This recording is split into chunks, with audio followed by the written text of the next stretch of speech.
I'm on a mission. All the hours I've spent, everything I've done. Wait, what? These aren't the right clips? Everything I've accomplished and everything I've worked for has led up to this moment. The chances are low, but not zero, and I am prepared to risk it all. What I'm about to do might seem crazy. It might seem stupid. It might be my life's biggest gamble. But is it worth it? Well, I mean, yes?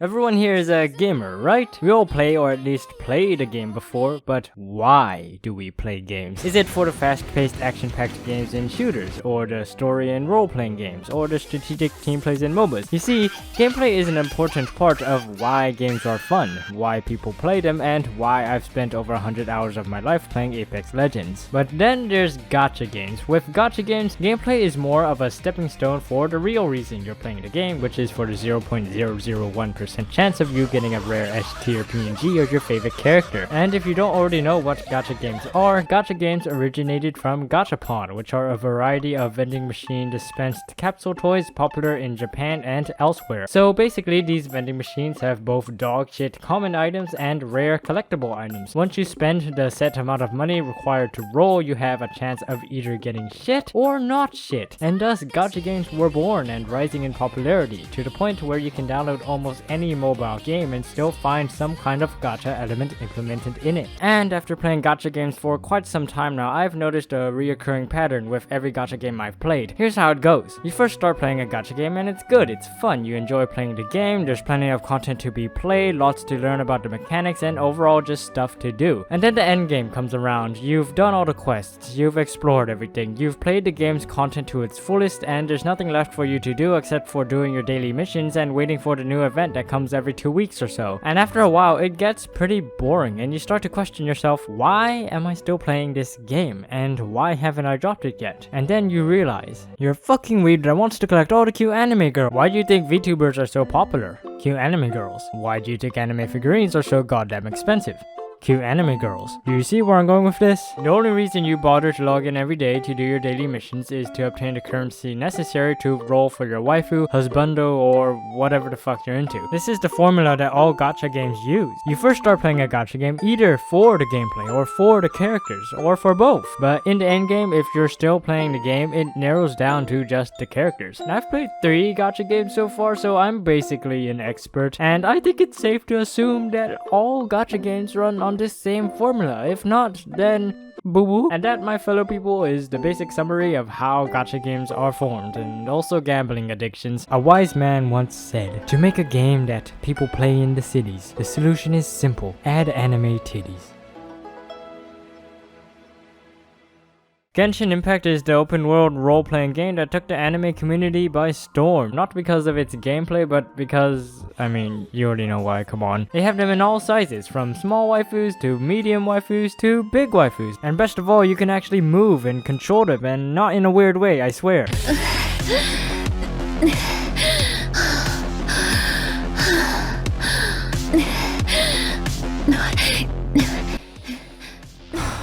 Why do I do this to myself? You could walk, run, jump, fly, you can even peek up their skirt. The weeb dream of building your own harem was now possible, but there was only one way to obtain your harem, and that was through the gacha.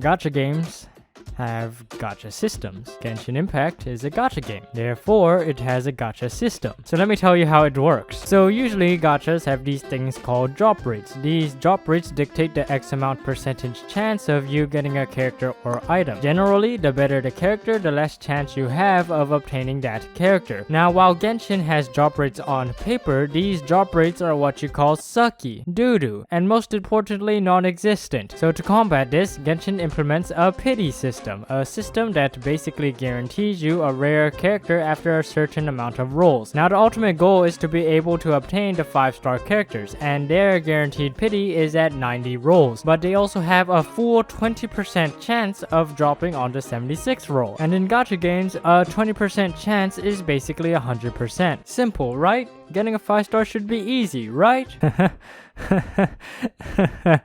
The amount of time it takes to obtain that many rolls is painstakingly long. Unless you're rich, then that's another story. This causes you to be extra conservative with your rolls because you don't want to end up wasting your hard-earned rolls on a character that you don't even want. Now let me explain the banner. In each banner there are 5 permanent 5-star characters and 1 featured 5-star character that changes every couple of weeks. The 5 permanent ones are the ones right here, and the featured one is whoever is on the front of the banner. Now here's where it gets a little tricky. If you get a 5-star that is one of the 5 permanent 5-star characters instead of the featured 5-star character, the next time you get a 5-star will 100% be the featured 5-star on the banner. But if you get the featured 5-star character instead of one of the 5 permanent 5-stars, then the next time you get a 5-star will be a 50-50 between the featured 5-star character and the 5 permanent 5-star characters. Now this means that if you're going for the featured 5-star, then it's much easier since the chances are much higher. But if you're going specifically for one of the 5 permanent ones, the chances are much lower since the only chance you get is a 50% chance split 5 ways. And as fate would have it, the greatest waifu in the game is one of the 5 permanent characters.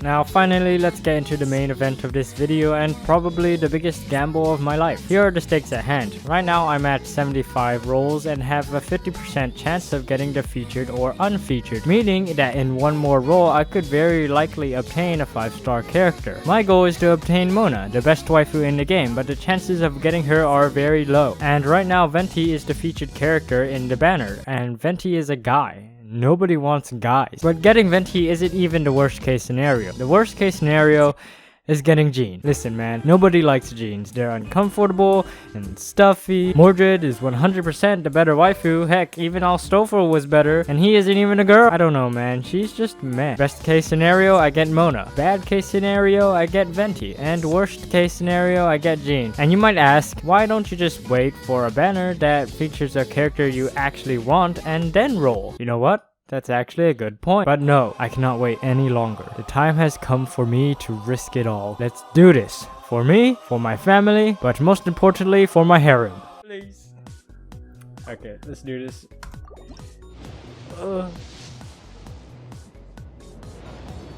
Okay, here we go. 5-star. Oh. Okay, Sucrose. That's good. I actually wanted her.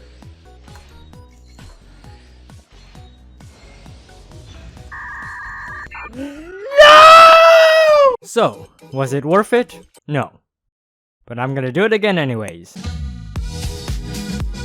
Hey guys, thanks for watching. If you like this video, then join me next time when I talk about either Jobless Reincarnation or Nagatoro. I'm not sure which one yet, but anyways, please like and subscribe, and I'll see you guys next time.